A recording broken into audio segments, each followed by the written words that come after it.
ఉందో చూపించుకోండి, మరి ఏం పీకుంటారో పీకోండి. మీ హిందువులందరూ హాయ్ ఫ్రెండ్స్, వాళ్ళ మనం ఫస్ట్ అయితే దురంధర్ 2 మూవీ మీద పబ్లిక్ రియాక్షన్ ఎలా ఉందో చూద్దాం. ఎలా ఉందన్న దురంధర్?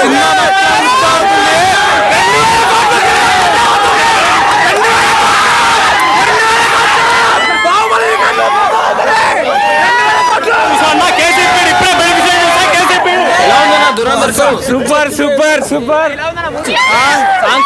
సూపర్ ఉంది. సాంగ్ మెంటల్ ఎక్కిచ్చేసిన, మొత్తం మెంటల్ బుర్రా పాడైపోయింది. Hi friends, welcome to Telugu full energy YouTube channel.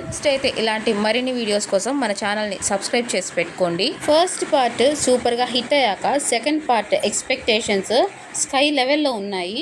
మరి ఈ సినిమా ఎక్స్పెక్టేషన్స్ని రీచ్ అయిందా లేదా డిసప్పాయింట్ చేసిందా చూద్దాం. ఇంకా Dhurandhar 2 the revenge movie review విషయానికి వస్తే, ప్రతి ఒక్క ఇండియన్ చూడవలసిన సినిమా.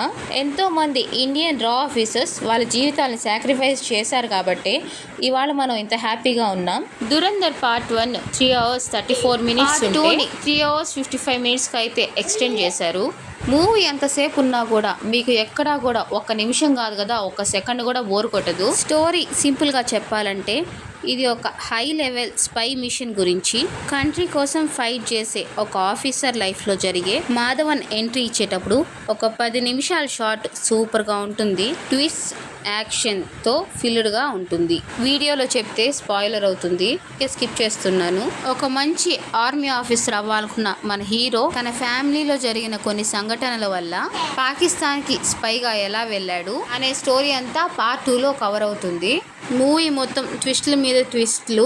లాస్ట్ 40 minutes అసలు ఎవరు ఎక్స్పెక్ట్ చేయలేరు. Last 10 minutes climax scene movie మొత్తానికి హైలైట్. మూవీలో ప్రొడక్షన్ అంతా కూడా చాలా హై లెవెల్లో ఉంది. నిజంగా ఆదిత్యాధర్ డైరెక్షన్, వరల్డ్ బిల్డింగ్, ట్విస్ట్లు అద్భుతం. ఇంకా పర్ఫార్మెన్స్ విషయానికి వస్తే రణ్వీర్ సింగ్ ఫుల్ ఎనర్జీతో స్క్రీన్ మీద డామినేట్ చేశాడు. ఎమోషన్ సీన్తో కూడా బాగా కనెక్ట్ అవుతాడు. Action, emotion, revenge elements mix చేసి స్టోరీ నడుస్తుంది. ఫస్ట్ హాఫ్ స్లోగా స్టార్ట్ అయినా సెకండ్ హాఫ్లో స్పీడ్ పెరిగింది. సపోర్టింగ్ క్యాస్ట్ కూడా డీసెంట్ గా పర్ఫామ్ చేశారు. సాంగ్స్ ఓకేగా ఉన్నా బట్ బీజిఎం మాత్రం థియేటర్లో ఫీల్ ఇస్తుంది. స్క్రీన్ ప్లే ఇంకొంచెం టైట్ గా ఉంటే సినిమాకి ఇంకా బెటర్ అయ్యేది. డైరెక్టర్ అటెంప్ట్ బాగుంది. Sanjay Dutt, R Madhavan strong support ఇచ్చారు. Hero performance, action scenes, BGM ప్రోగా చెప్పుకోవచ్చు మూవీకి. ఇంకా మైనస్ పాయింట్స్ విషయానికి వస్తే, ఫస్ట్ హాఫ్ కొంచెం స్లోగా ఉంటుంది. సీన్స్ కూడా కొన్ని ప్రెడిక్టబుల్ ఉంటాయి. అర్జున్ రాంపాల్ క్యారెక్టర్ కూడా అదిరిపోయింది. ఆరా అర్జున్ పాత్రకి ప్రాధాన్యత తక్కువ ఉన్నా మంచిది. మీకు మా రివ్యూ నచ్చినట్లయితే మీ ఒపీనియన్ కామెంట్స్లో అయితే తెలియపరచండి. ఫైనల్గా ఈ మూవీకి నేను ఇచ్చే రేటింగ్ 4.5 out of 5.